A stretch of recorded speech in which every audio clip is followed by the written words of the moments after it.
Samedi 3 juin 2023. Lettre de frère Joseph Marion Branham aux aigles qui se rassemblent autour de la voix du 7e ange. Les aigles se rassemblent. Chère Madame Jésus-Christ, ça sonne merveilleusement bien ça, n'est-ce pas? L'agneau et son épouse, définitivement établis dans toute la perfection de Dieu. Comment pourrions-nous décrire cela? Nous y pensons. Nous en rêvons. Nous avons lu ce que la parole en dit.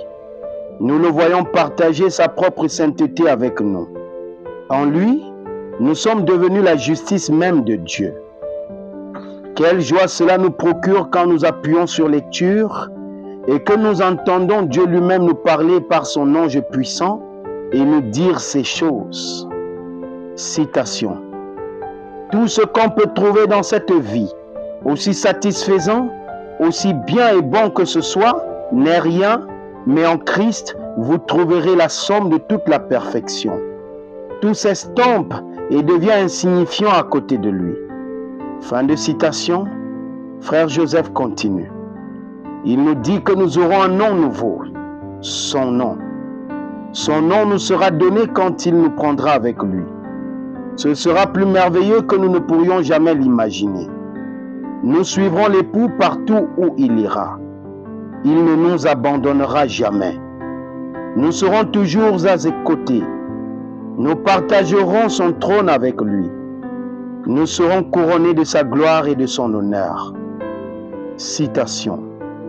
Et alors même qu'il démontrera ce qu'il est au monde et que le monde entier se prosternera à ses pieds, le monde entier se prosternera en même temps aux pieds des saints, démontrant ainsi que les saints avaient raison dans leur position à son égard. Que Dieu soit béni à jamais. Fin de citation. Frère Joseph reprend. Par un décret divin, il connaissait à l'avance que nous serions son épouse. Il nous a choisis. Ce n'est pas nous qui l'avons choisi. Il nous a appelés. Nous ne sommes pas venus de nous-mêmes. Il est mort pour nous. Il nous a lavés par son propre sang. Il a payé le prix pour nous. Nous lui appartenons et nous n'appartenons qu'à lui seul. Nous lui appartenons complètement et il en accepte la responsabilité. Il est notre chef.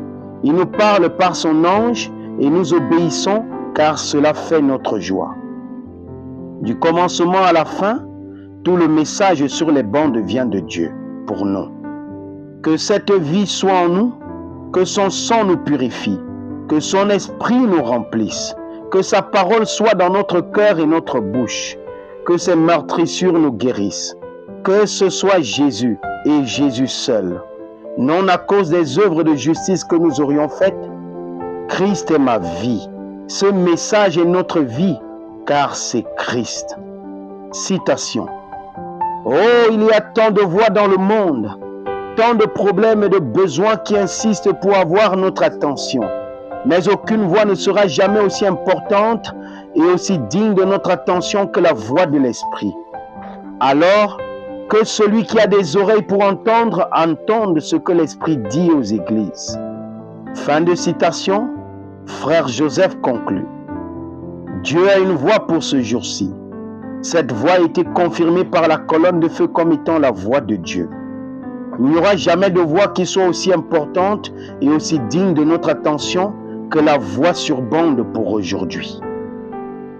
Venez vous joindre à nous dimanche à midi, heure de Jeffersonville, 17h, heure locale. Nous avons un sac rempli de miel. Nous allons le mettre sur le rocher, pas sur une quelconque église, sur le rocher Jésus-Christ. Et vous, les brebis, allez-y, léchez. Vous allez certainement vous rétablir sur le champ. Tous les maux causés par le péché disparaîtront quand vous lécherez le rocher. C'est tout ce que vous avez à faire. Venir écouter la voix de Dieu nous dire tout à propos de l'âge de l'église de Philadelphie. Prêché le 10 décembre 1960. Frère Joseph Branham. Que le Seigneur Jésus-Christ vous bénisse à l'écoute de sa parole.